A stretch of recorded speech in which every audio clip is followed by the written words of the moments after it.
한 철학자가 사람에게는 세 가지 삶이 있는데 첫 번째는 거미와 같이 사는 삶. 늘 함정을 파놓고 거기에 덫에 파인. 그래서 사람에게 이렇게 해를 끼치는 거미와 같은 삶이고, 또 하나는 개미와 같은 삶. 열심히 일합니다. 자기 위해서 봄, 여름, 가을, 겨울 열심히 양식을 모았고 남에게는 주지 않는 이런 분은 또 뭐 해로 끼치지 않습니다. 세 번째에 꿀벌과 같은 삶. 열심히 일해서 남에게 유익을 주는 그런 삶. 이 세 가지가 우리에게는 항상 있을 수 있습니다. 어떨 때는 거미 같은 삶을, 어떨 때는 개미와 같은 삶, 어떨 때는 꿀벌과 같은 삶을 살 때가 있지요. 예수님이 누가복음 10장에서 같은 말씀을 하시고 계십니다. 한 사람이 예루살렘에서 여리고로 내려가다가 칼을 맞았다. 강도를 만났다. 이 강도는 그 사람을 칼로 찌르고 가지고 있는 것을 다 빼앗고 하는 거미와 같은 삶이죠. 이렇게 강도 만났는데 제사장도 그냥 지나가고 레위인도 그냥 지나가니까 있으나 없으나 같은 사람 아니에요. 개미와 같은 자기 일만 하는. 그런데 사마리아인, 유대인들이 개라고 말하는 이 사마리아인이 다가가서 자기가 가지고 있는 올리브유와 포도주를 알코올처럼 상처난 곳 한 곳도 아닙니다. 여기저기 얻어맞아가지고 터진 그런 곳에 한 곳을 보니까 살까지 찢어졌습니다. 그래서 자기의 옷을 찢어서 붕대처럼 감싸주고, 그리고는 얼마나 얻어맞았는지 축 늘어져 있는 그분을 자기 나귀에 실어서 여관까지 와서, 여관 주인, 낯익은 여관 주인입니다. 이분 좀 부탁합니다. 내가 먼 여행길에 돌아와서 비용이 더 발생하면 내가 책임질 테니까 우선 2데나리온만 받으시오 하고 갔다는 거예요. 이런 사람은 꿀벌과 같은 삶이 되는 것이죠. 교회 여러분, 주님께서 오늘 우리에게 정말 어떻게 살아야 될 것인가? 로마서 14장 1절에 비판의 칼을 뽑지 말라. 칼을 뽑지 마라. 오늘 1절 말씀, 믿음이 연약한 자를 너희가 받되 그의 의견을 비판하지 말라. 얼마나 상처받겠는가. 모든 사람이 다 죄를 범하였음에 하나님의 영광에 이르지 못하더니 그리스도 예수 안에 있는 속량으로 말미암아 하나님의 은혜로 값없이 의롭다 하심 얻은 자 되었습니다. 우리가 다 율법의 관점에서 볼 때는 다 죄를 짓고 율법의 칼에 다 난도질 당할 사람들이지만, 예수님께서 대신 십자가의 상에서 그렇게 강도가 맞듯이 주님이 대신 다 율법의 정죄의 칼날에 주님이 다 그렇게 찔리셨는데, 이런 은혜를 우리가 잊고서 내가 칼을 뽑아서 상대방 여기저기에 이렇게 난도질을 해서 되겠는가? 그러므로 형제들아, 하나님의 모든 자비하시는 너희를 권하노니 너희 몸을 하나님이 기뻐하시는 거룩한 산 제물로 드리라. 이는 너희가 들 영적 예배라는 것이 칼 뽑지 마라. 비판의 칼을 뽑지 말라. 너희는 마음을 새롭게 하여 변화함을 받아서 하나님의 선하시고 기뻐하시고 온전한 뜻이 무엇인가 분별하며 살라고 말씀해요. 그래서 예수님께서도 베드로에게 칼 잘 뽑았잖아요. 내 칼을 내 칼집에 꽂으라. 칼 쓰는 자는 칼로 망한다. 칼이 결국 부메랑이 되어서 너를 찌른다는 거예요. 그래서 예수님께서 마태복음 7장에서 말씀하십니다. 비판을 받지 아니하려거든 칼 맞지 않으려면 비판하지 말라. 칼 뽑지 마라. 비판하면 그 비판이 자기에게 돌아온다. 헤아리지 말라. 그 헤아림으로 다시 네가 헤아림을 받을 거예요. 부메랑이 되어 돌아온다고 그렇게 말씀하고 있습니다. 오늘 본문에 보면 연약한 자 받되 그의 의견을 비판하지 말라. 그의 연약한 것에서 나오는 이런저런 얘기를 칼 뽑듯이 그렇게 해서 상처 주지 않도록 하라는 겁니다. 그래서 우리가 오늘 본문을 보면 첫 번째는 비판의 칼을 뽑지 말라. 이게 결국은 나에게 내가 자꾸 그렇게 하면은 내 안에 은혜가 자꾸 깨지는 거예요. 그래서 사람이 자꾸 날카롭게 돼요. 오늘 우리 시대에 보면 너무 지나치게 많은 것에 대해 비판하는 대열, 전사들이 많습니다. 그렇게 되다 보니까 전사는 많되 은혜는 떠나버리게 됩니다. 그래서 내 안에도 이런 너무 많은 이렇게 칼을 뽑는 일들, 이런 것을 그냥 칼끝을 뭉갤 수 있어야 돼요. 자꾸. 그리고 칼집에 꽂을 수 있어야 내 안에 있는 은혜의 영성이 탈환하지 않게 됩니다. 여러분, 은혜의 영성 안에 있어야 생수가 넘치게 되고, 은혜를 내가 공급받기 때문에 모든 것이 편안함이 있습니다. 할렐루야. 그리고 그런 일을 통하여 생수의 강을 내가 경험하게 되죠. 예수님께서 우리에게도 밭이 있는데 똑같은 씨를 뿌리는데 길가밭은 계속해서 배쳐가는, 그리고 가시떨기밭은 계속해서 찌르기만 하는 것입니다. 상처를 내는 겁니다. 자라지 못하게. 그런데 좋은 밭, 옥토밭은 잘 받아들이는, 그래서 아멘이 되고 30배, 60배, 100배의 결실을 맺게 된다고. 우리 마음밭이 다 옥토밭이 되어서 하나님이 주시는 축복이 날이 가면 갈수록 30배가 되고 60배가 되고 100배가 되는 우리 모두가 되시길 바랍니다. 교회 직분자들의 가정, 자녀들이 예수를 믿지 않는 경우가 들어있는데, 그런 경우는 그분들이 비판적이기 때문에 그래요. 오늘 교회 갔더니 목사님의 설교가 그건 뭐야? 그 설교가. 그리고 오늘 갔더니 그 권사님이 하는 그 모양이 그 뭐냐? 이렇게 두 내외간에 얘기하지만 어린 자녀들이 다 듣습니다. 그래서 교회는 갈 데가 못 되는구나. 사실 우리 자녀들에게 금보다 더 귀한 믿음을 유산으로 심어주고 믿음을 전달해야 되는데, 비판함으로 믿음을 이어가는 일에 칼을 가지고 난도질하는 거예요. 그래서 우리는, 성경은 예수님의 거룩한 가정, 성가정을 보라. 예수님의 거룩한 가정에 어릴 때에 그 가정의 분위기가 어떠했는가. 12살이 되었을 때 소년 예수님과 함께 어머니 마리아와 아버지 요셉과 함께 동네 사람들과 함께 예루살렘 성전에 갑니다. 그리고는 수십 명이 같이 올라가서 예배를 드리고 내려오는 길에 우리 무리들 가운데 소년 예수님이 계시겠지 하고 마리아하고 마르다가 편안한 마음으로 내려오는 길에 하룻길을 지나서 보니까 예수님이 보이지 않아서 도로 하룻길을 걸어서 예루살렘에 올라가서 보니까 나흘 만에 예수님을 성소에서 만납니다. 아들아, 이게 어떻게 된 거냐? 그때 예수님 입에서 이렇게 나옵니다. 어찌하여 나를 찾으십니까? 내가 내 아버지 집에 있어야 될 줄을 알지 못하십니까? 이 말씀이 우리에게 기억되어야 돼요.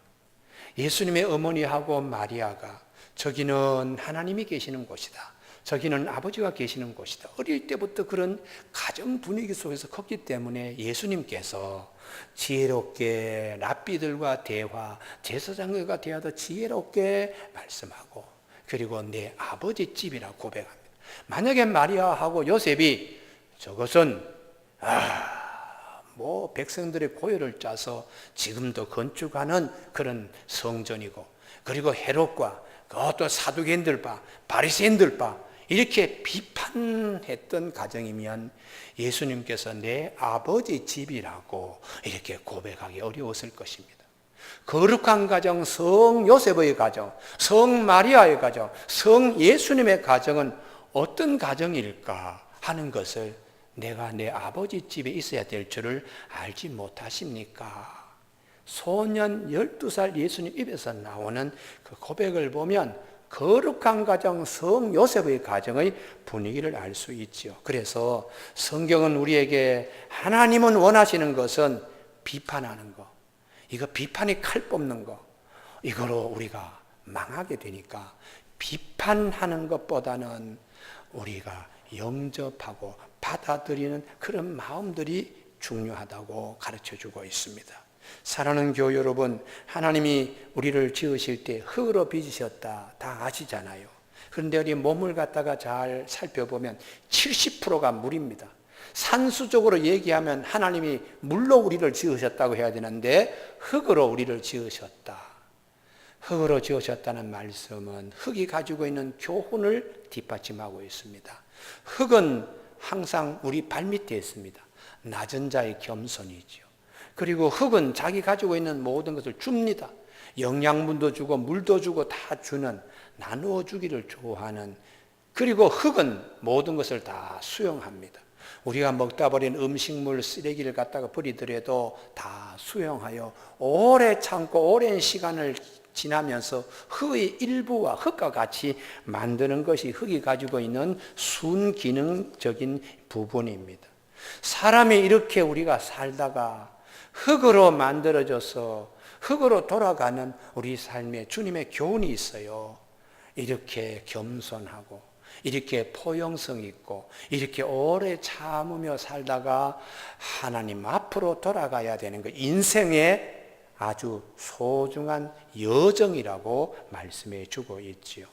교회 여러분, 성경은 우리에게 비판의 칼을 뽑는 사람들에 대하여 많이 말씀하지 않습니다. 너그럽고 부드럽고 넓은 마음으로 하나님의 은혜를 잘 간직하도록 그렇게 말씀해요. 그래서 우리 믿음의 조상 아브라함 그 족장 가운데서 창세기 50장의 가장 긴 장이 이삭의 배우자 리브가를 구하는데, 거기에 가장 큰 특징이 무엇인가? 큰 마음을 가진 자부가 이 집에 며느리로 들어와야 된다는 거예요. 그래서 노종의 아브라함 가정의 분위기를 아니까 운물 곁에서 하나님께 기도해요. 운물은 나누어 주기를 좋아하고 누구든지 와서 맞을 수 있도록 하는 것이 운물이듯이, 하나님, 아브라함의 집의 며느리는, 이삭의 부인은 마음이 넓어야 됩니다. 운물처럼 남에게 잘 이렇게 줄 수 있는 넓은 마음을 가져야 노종 그리고 많은 목동들 앞에서 어머니가 될 수 있습니다. 그래서 하나님께 이렇게 기도합니다. 하나님, 내가 그 처녀에게 물 좀 줘요 했을 때에 처녀가 얼굴을 붉히지 않고 반색하며 여기에 물만 얼마나 먼 길을 오셨는데 힘들겠습니다 하고 물을 시원하게 주는 것뿐만 아니라 내가 말하지 않고 또 있는 낙타 10마리에게도 물을 넉넉히 줄 수 있는 처녀라면 아브라함 집의 며느리감입니다. 이삭의 부인입니다 하고 기도하는 거예요. 이 넉넉한 마음이 되어야 아브라함 집에 하나님이 주시는 큰 복을 다 담을 수 있지. 마음이 좁고 마음이 아주 강팍하면 하나님이 아브라함 가정에 주시는 복을 담기가 어렵기 때문에 이 노종이 하나님, 마음이 넓은 자가 이 아브라함 집에 며느리로 들어야 됩니다 하는 것을 우리에게 일러주고 있습니다. 교회 여러분, 본문으로 돌아오면 믿음이 연약한 자를 너희가 받되 다 수용하라는 거죠. 그의 의견을 비판하지 말라. 상처받는 말, 칼을 뽑아서 찌르는 말 하지 말라는 것이. 두 번째에 2절 말씀, 어떤 사람은 모든 것을 먹을 만한 믿음이 있고 믿음이 연약한 자는 채소만 먹는. 교회 안에는 믿음이 큰 사람도 있고 또 믿음이 연약한 사람도 있습니다. 처음에 와서 찬송가는 어떻게 찾아야 되는가, 신약은 어디 있고 구약은 어디 있고, 그리고 사도신경은 어떻게 해야 되고, 그리고 예배 시간을 어떻게 지켜야 되는가에 대하여 처음 이제 이렇게 배우는 자들, 또 때로는 음식 같은 것도 어떻게 해야 될지 이런 것들을 잘 다루지 못하고 여러 종류의 믿음이 큰 자, 강한 자도 있고 이제 이렇게 시작한 분도 있는데, 이게 교회 공동체니까 다 용납하면서 한 공동체로 가야 한다는 것이죠. 그래서 예수님께서 베드로에게 요한복음 21장에 너 나를 사랑하냐? 내가 주님께서 우리를 사랑한 것처럼 사랑하지 못합니다.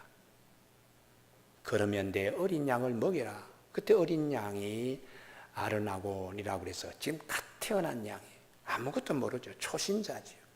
그리고 베드로에게 다시 너는 나를 사랑하느냐? 주님이 나를 사랑한 만큼 내가 주님을 사랑하지 못합니다. 내 양을 치라.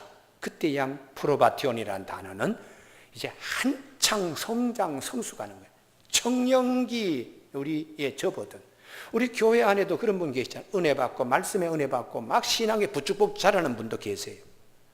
그리고 마지막에 네가 나를 사랑하느냐, 내가 너를 사랑하는 것만큼 사랑하지 못하더라도 네가 나를 사랑하느냐. 예, 주님 사랑합니다.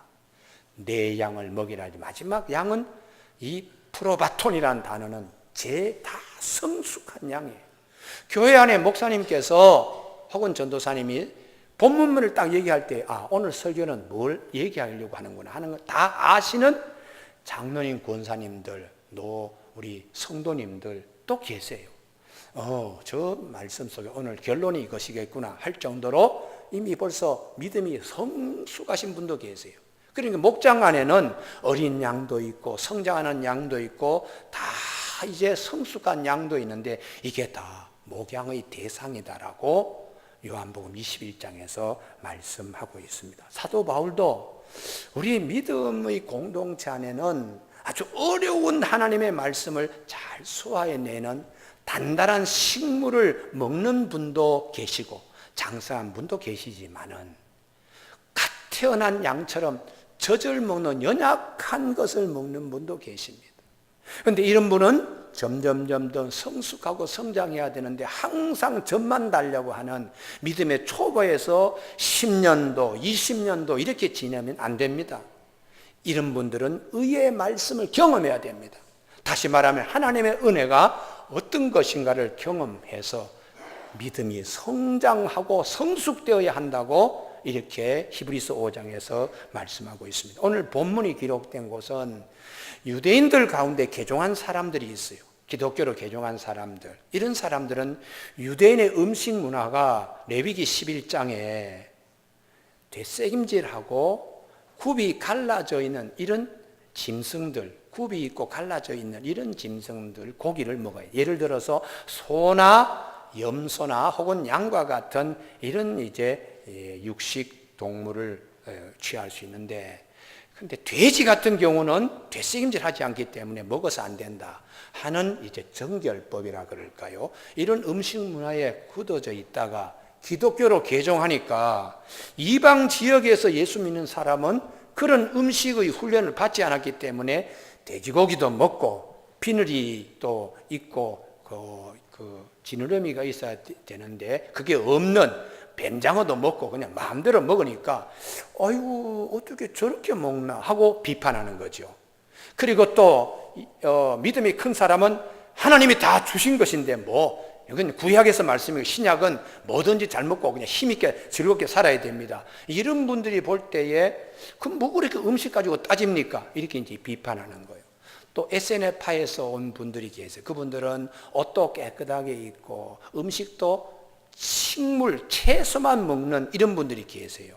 어떻게 그렇게 짐승을, 고기를 그렇게 먹어요? 생물인데 그냥 식물을 먹고 우리가 채소만 먹어야지. 이런 분들은 아니 교회 안에서 저렇게 개고기도 먹고 어떻게 저럴 수 있습니까? 이러고 이제 비판을 하고 하니까 이런 비판, 칼 뽑는 일들이 있으니까 서로 용납해라.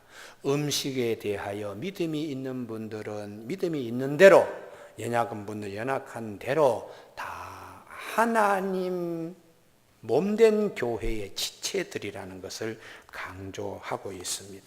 사도 바울이 초대교회의 음식 때문에 고린도 전서에 보면 10장에 보면 아주 구체적으로 얘기해요.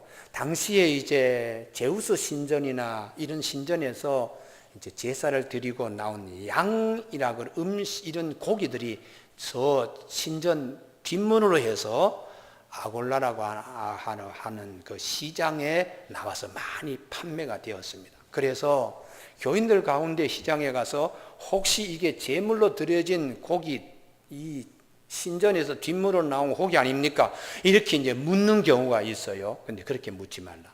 파는 사람이 상처를 받는다. 아무 소리 하지 않고 그냥 살아.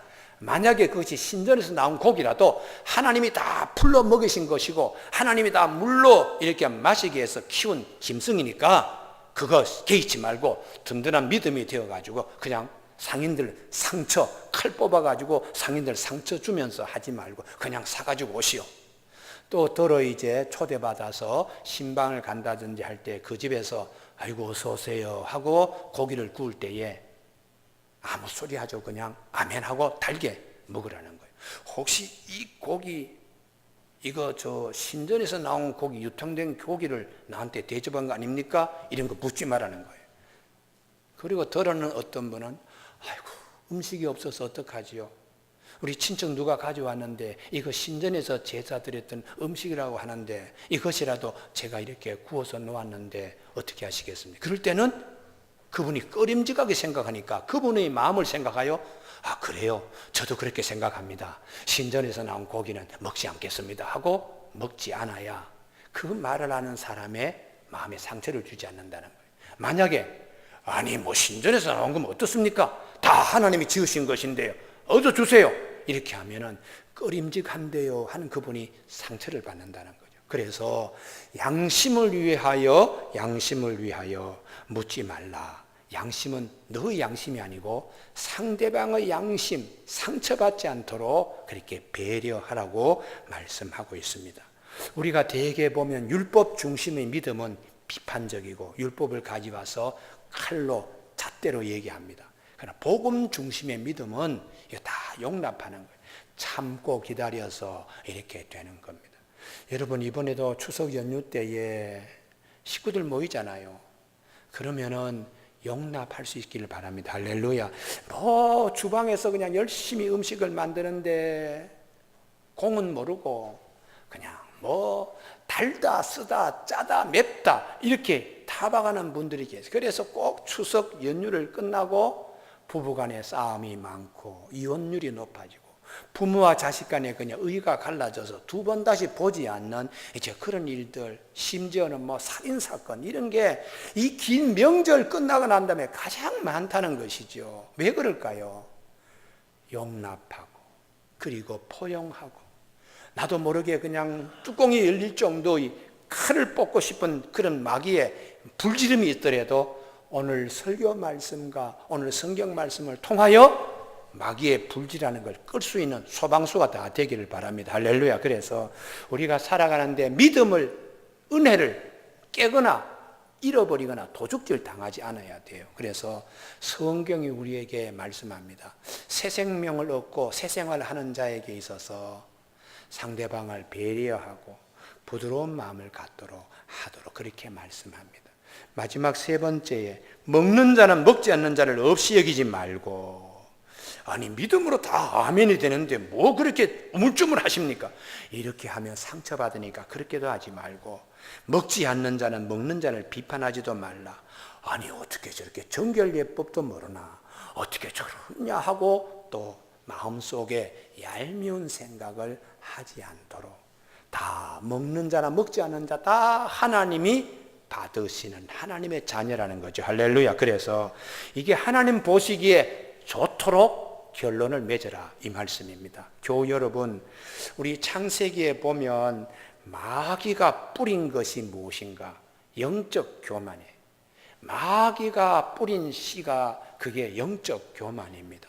자, 이 선악을 알게 하는 나무 열매 절대로 따먹으면 안 돼. 선과 악의 판단은 하나님이 하신 목이에요. 그런데 이거를 이제 따먹으면 네가 하나님같이 되리라. 너가 하나님같이 되어서 판단하는 기능을 갖게 될 것이다.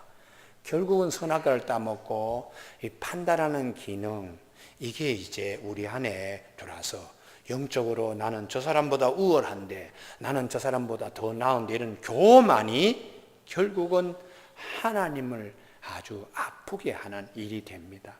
그래 베드로 우리 사도행전 10장에 이 영적 유전인자, 이 교만, 이 우월성을 얼마나 뽑아내기 힘든가를 사도행전 10장에서 말씀하세요. 두 사람 얘기인데 한 사람은 이방인입니다.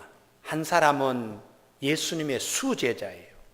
한 사람은 이태리의 그 군대 백부장인데 한 사람은 이제 반석 위에 하나님 주님이 음부의 권세를 이기도록 천국 열쇠를 받은 베드로인데요.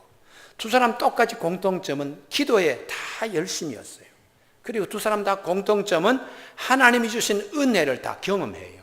그러면 백부장 이방인이었던 이 고넬료는 저녁에 이제 기도하는데 하나님께서 고넬료야, 네가 늘 기도하고 늘 구제하던 기도와 구제가 하나님 앞에 상달되었다고 천사가 와서 이제 베드로를 그렇게 보고 싶냐? 저 욥바라고 하는 곳에 베드로가 무두장이 시몬의 집에 있으니까 사람들을 보내어 데리고 와라. 그랬을 때에 이 고넬료는 아멘 하고 옥토바처럼 아멘 하고는 자기 집에 있는 하인 두 사람과 그리고 군사 가운데 제일 신앙심이 깊은 한 사람, 세 사람을 욥바로 보냅니다. 이게 아멘 신앙이죠. 받아들이는. 만약에 이 고넬료가 아니 내가 어떻게 그 베드로를 만날 수 있고 어떻게 그분을 우리 집에 모시고 올 수 있어요? 자신이 없는데요. 했다면 베드로를 만나지 못해요. 그냥 아멘이 옥토밭이에요. 그래서 가서 베드로를 모시게 하는데 이 베드로는 똑같이 기도에 이제 낮에 아주 이제 정성을 다하여 지붕에서 이제 기도하는데 하나님께서 똑같은 은혜를 주세요. 그래서 보자기를 이렇게 내리면서 근데 베드로가 이럽니다. 내가 지금까지 이렇게 부정한 것을 먹어본 일이 없습니다. 나는 지금까지 유대인으로서 음식에 대해서는 아주 정결 예식을 가지고 이방인처럼 지저분한 이런 음식을 먹어본 일이 없습니다. 영적 우월성, 교만이 그 안에 있어요. 하나님이 다시 한 번 더 보자기를 내립니다. 내가 깨끗하고 하는 것을 네가 속되다고 얘기하냐?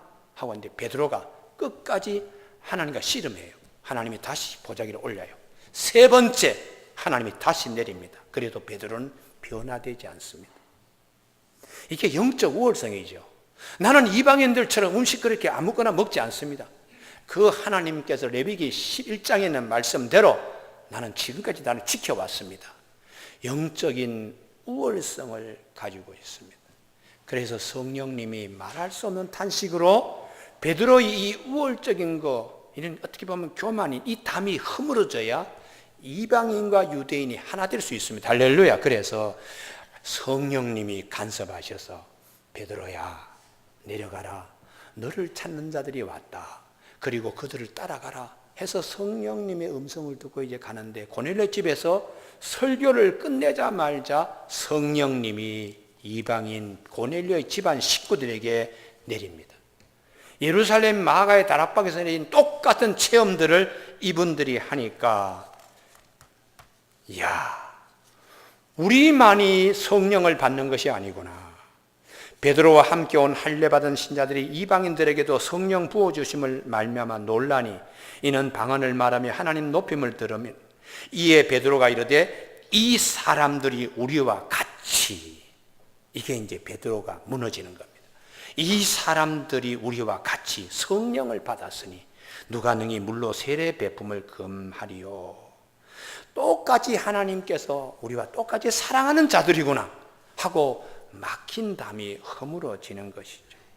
교회 여러분, 사도 바울이 항상 이 담을, 영적 우월성 이런 것들을 허물려고 무척 노력했습니다. 그래서 사도 바울이 로마서 1장 14절에 헬라인이나 야만인이나 지혜 있는 자나 어리석은 자에게 다 내가 빚진 자라, 하나님 앞에서 다 내가 부족합니다, 이렇게 했다는 것이죠. 교회 여러분, 먹는 자는 먹지 않는 자를 없이 여기지 말고 먹지 않는 자는 먹는 자를 비판하지 말라. 이는 하나님이 다 모두를 받으셨다고. 그래서 이번 추석 때에 우리 가정의 식구들 만나면 하나님 보시기에 좋았더라 하는 말씀으로 식구들과 친척들과 친지들을 만나는 우리 교우들 다 되시길 주님의 이름으로 축복합니다. 기도하시겠습니다.